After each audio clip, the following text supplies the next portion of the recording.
Hi, everyone. It's April from Instill Wellness and Nutrition.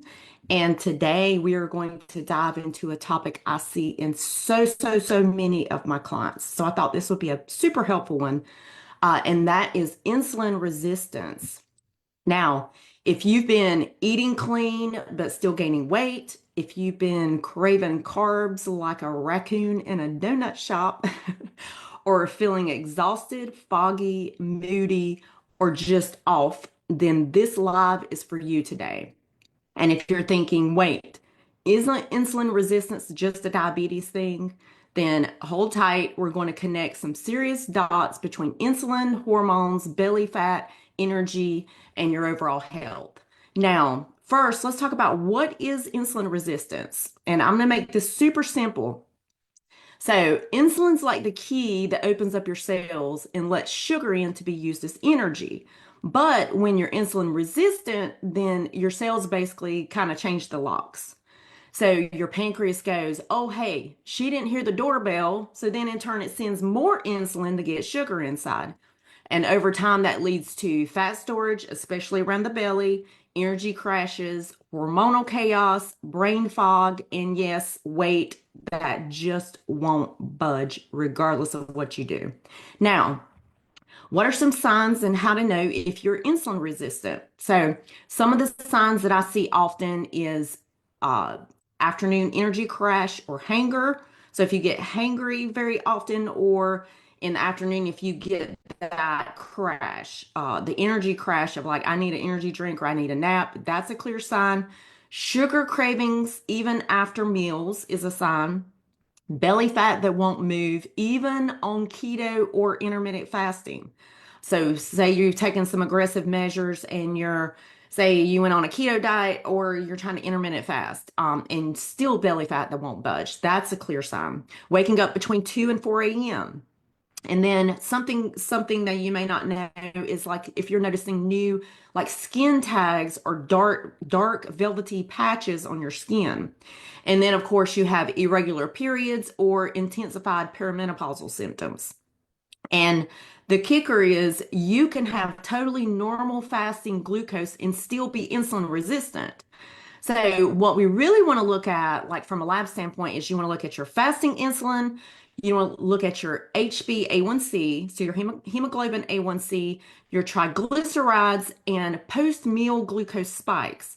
Now, why does this happen? It's not too much sugar like people often think. A lot of times people just assume insulin resistance is connected to a sugar problem. I mean, to some extent, a little bit, but let's talk about some of the root causes. So, first is chronic stress can lead to more cortisol, which in turn leads to more blood sugar. So, cortisol is a stress hormone. Cortisol increases and it provides us with blood sugar for energy. So chronic stress can lead to elevated cortisol, which in turn is just higher blood sugar in general. And then you have poor sleep. So, just one rough night can spike your insulin resistance. And then inflammation. Inflammation from processed food or gut issues can be a trigger.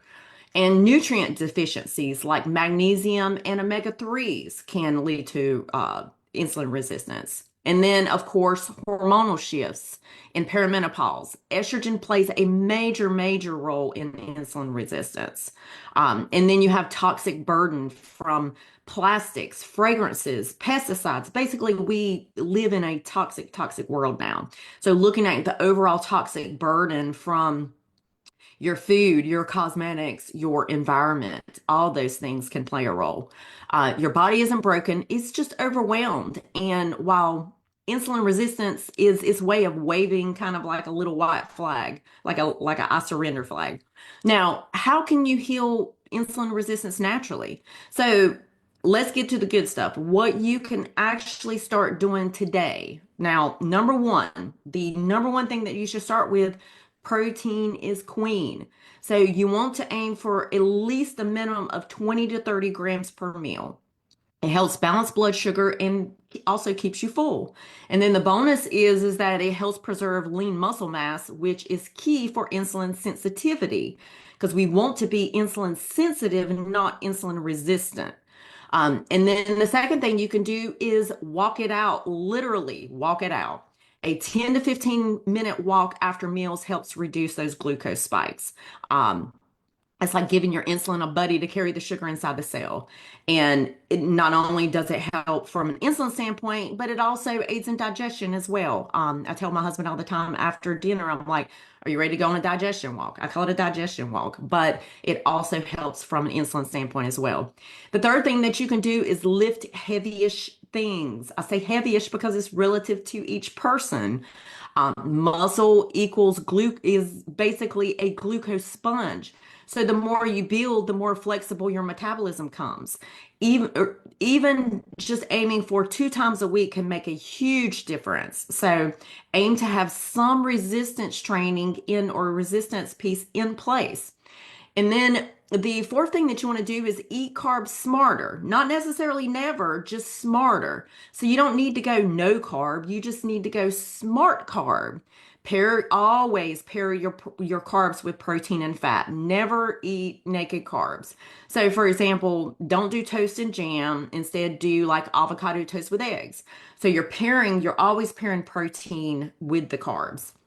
And then the fifth thing that you can do is balance your plate.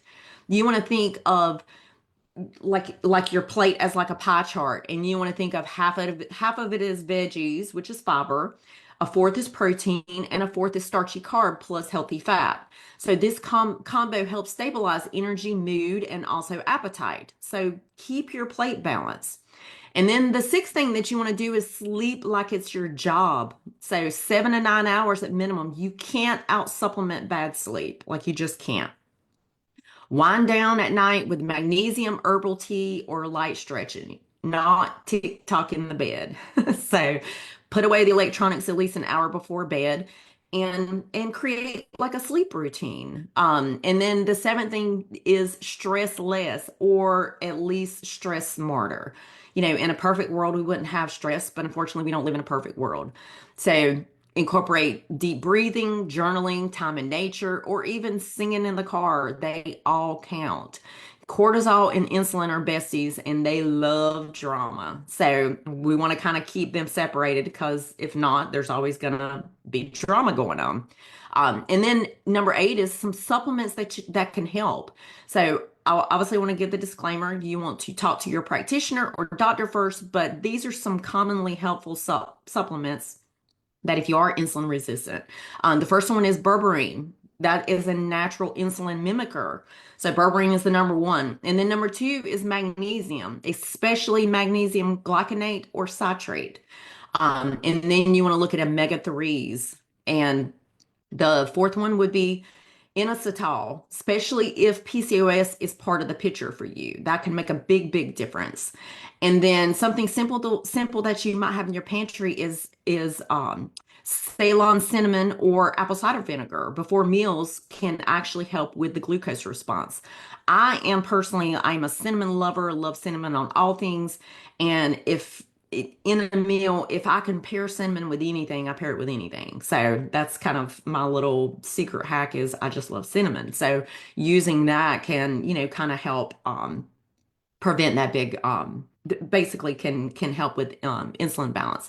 So lastly, if you're curious about it or you want to dig a little bit deeper, then track it. You don't need to obsess, but knowing how your body responds to food can actually be very empowering.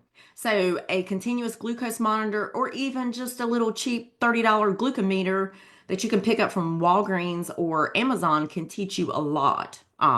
You can, see how your body responds to certain foods. And it will be quite empowering because you might find out that foods that you would never think spike your sugar will actually spike your sugar. And then things you wouldn't think don't. So it can be very empowering and just making some minor changes or some minor swaps. So here's what I want you to know. If you're dealing with stubborn weight, mood swings, sugar cravings, or burnout, it's not like a willpower. It's not that you're lazy, it's that your body needs support, not restriction.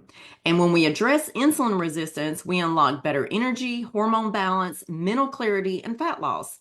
So if you're ready to dig deeper into this, I help women in perimenopause every day to reverse these patterns. Drop a a little heart emoji in the comments or send me a message with the word reset, and I'll share how we can work together to get you back in sync with your body. Thanks for hanging out with me today. And if this helped, feel free to share it with a friend who's been battling cravings or fatigue. They might just need a little insulin support too. See you soon.